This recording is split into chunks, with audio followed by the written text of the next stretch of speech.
Today we're covering religion on the eve of the Reformation. Remember, please be following along, highlighting, writing stuff off to the side on your notes packets, okay? That's your main concern. If you have questions, obviously ask. Just kind of click your microphone and jump in, or save them if you want to, but I'll ask a bunch of times, hey, does everybody understand, or are we going well? So, all right, so we're going to get started. Religion on the eve of the Reformation. Erasmus and others were calling for reform, which is change, because of the corruption of the Catholic Church. Does anybody know what the word corruption means? Corruption? Anyone? What does it mean? Isn't it when people use their power for bad or for evil? Can be, right. Like they're in a position, a good position, and they use this position for wrongful gain. Or to do something wrong. Yeah, that's a good way to look at it. So yes, corruption is that. Between 1450, we're going to talk a little bit about what that corruption looked like within the Catholic Church. Between 1450 and 1520, the popes were more concerned with, underline this, Italian politics and worldly interests than with spiritual matters. So we know who the Pope is, correct? Anybody not know who the Pope is? I think we all do. All right, the Pope, just to clarify, is the head of the Catholic Church, the top, the big kahuna of the Catholic Church. What he says goes. And at this point, the popes were getting very concerned with gaining power in politics, all right, and basically worldly interests, money. They were more concerned with those things. Whereas if you're a Catholic or a religious person, you would assume somebody who's in charge of a church, in charge of the church, would be more concerned with spiritual matters, right? How someone is doing spiritually. Are they following the Holy Scriptures? Are they doing what the church thinks helps them become more spiritual as a person, a better person? Or are they trying to gain more and more power? So it's a problem if you're more concerned with gaining more power or prestige or celebrity if you're the Pope, okay? One of these things showed itself in the fact that Pope Julius II personally led armies against his enemies. Now think about that. Would you ever think a Pope would lead an army? Right? It just, in your brain, it doesn't make sense. Even if you're not religious, even if you're not Catholic, you would say, why is the Pope, this religious figure, right, leading an army? Like, it just doesn't make sense. Your brain kind of goes, huh? Right? You give me that, I always call it that dog looking at a ceiling fan look, like, right? Like, I don't really understand, right? And you have dogs that do that, right? They don't, you say something funny to them and they kind of, to hear like a pope leading an army, it just doesn't make sense. It shouldn't happen, all right? But it shows they cared about power. They cared about gaining power as opposed to spreading the gospel, the Bible, okay? The story of the Bible. This disgusted Christians because the Pope was supposed to be spiritual, not military. Many church officials were concerned with money and their church offices to get wealthy. Underline that. They were concerned with getting rich. All right, we see that happen today. If you don't necessarily need to be religious to see this. A lot of church pastors get themselves in trouble, or a lot of TV pastors, right? You'll see pastors on TV. They get themselves into a lot of trouble when people find out like they're flying around in jets, private jets, or they have houses that are worth millions of dollars when people in their congregation are starving. You see how that would bother people? Right? Like, well, wait a minute. Why has that dude got a multi-billion-dollar or million-dollar house, but there's people in his town starving? Shouldn't he be giving that money? You see that argument? All right, so it just kind of makes sense that people are getting a little tired of that, okay? People, if you turn the page, wanted a meaningful religion and assurance of salvation, all right? Salvation is this concept of being accepted into heaven, all right? So people who read the Bible, who are going to church, who are wanted to learn about Scripture, the Bible, would say, I want to know one thing, right? Or a couple things, but the main thing I want to know is, how do I get to heaven, right? If they're Catholic, or Christian, they obviously believe in heaven and afterlife. They believe in God, and they want to know, how do I get there? At some point I will die, right? There's nobody who's ever lived forever. At some point I will die, and I want to know, how do I get to the afterlife, which is heaven? That's where I want to go. And what was happening is these priests were not able to tell them.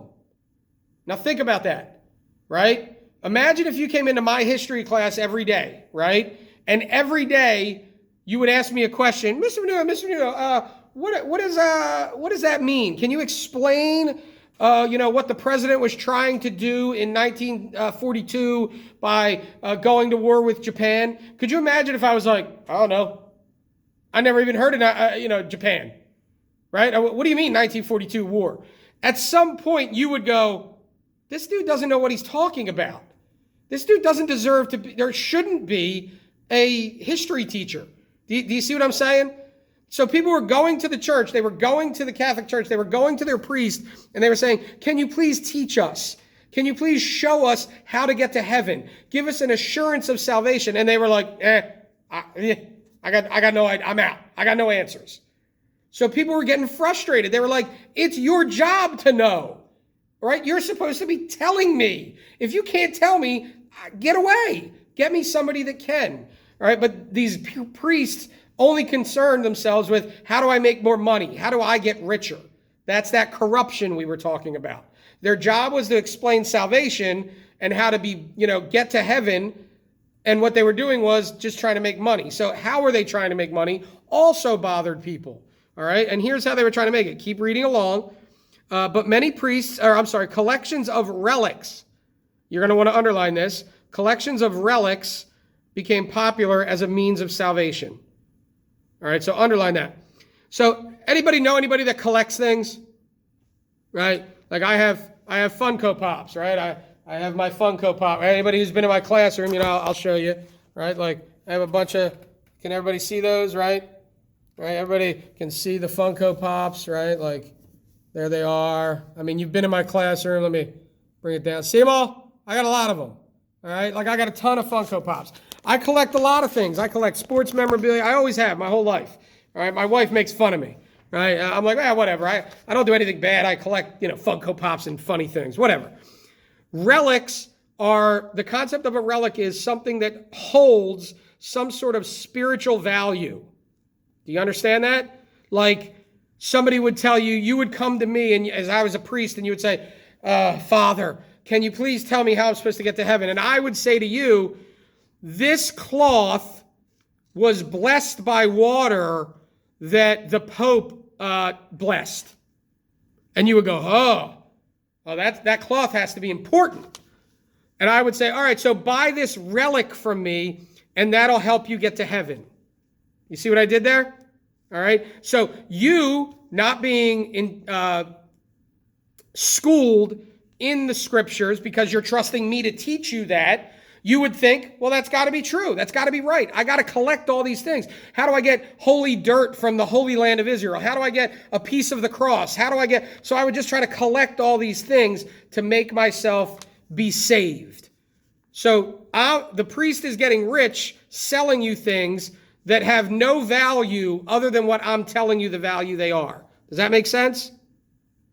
Okay, so people started getting frustrated about that because there's nowhere written about that in the Bible, that you have to buy things in order to get to heaven. Got it? What else were they doing?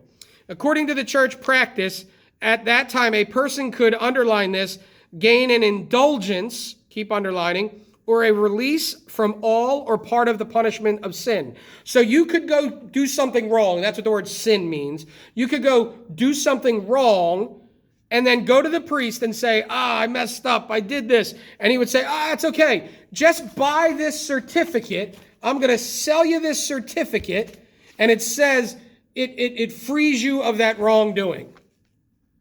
Do you understand what a certificate of indulgence means? The word indulgence means to go overboard, right? Think about Christmas is coming up, the holidays, Thanksgiving just passed. What do? You saddle yourself up to the table and you just eat and you eat and you eat cookies and you eat. That you're indulging. You're going overboard. Does that make sense? So the priest would say to you, that's okay. You did a little bad thing. You gambled or you cursed or you got into a fight or, whatever it is. Just buy this document, just buy this certificate, and that'll grant you that indulgence. you'll be okay. That'll get canceled out so you can go to heaven. Your relics and your indulgences, you're good. Make sense?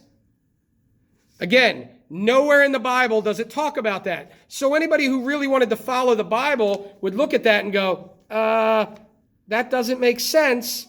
You're wrong. Okay? So the church sold these. The practice in particular, this practice alone of selling these indulgences and getting rich off of them really bothered the people who wanted to reform the church. Does all that make sense?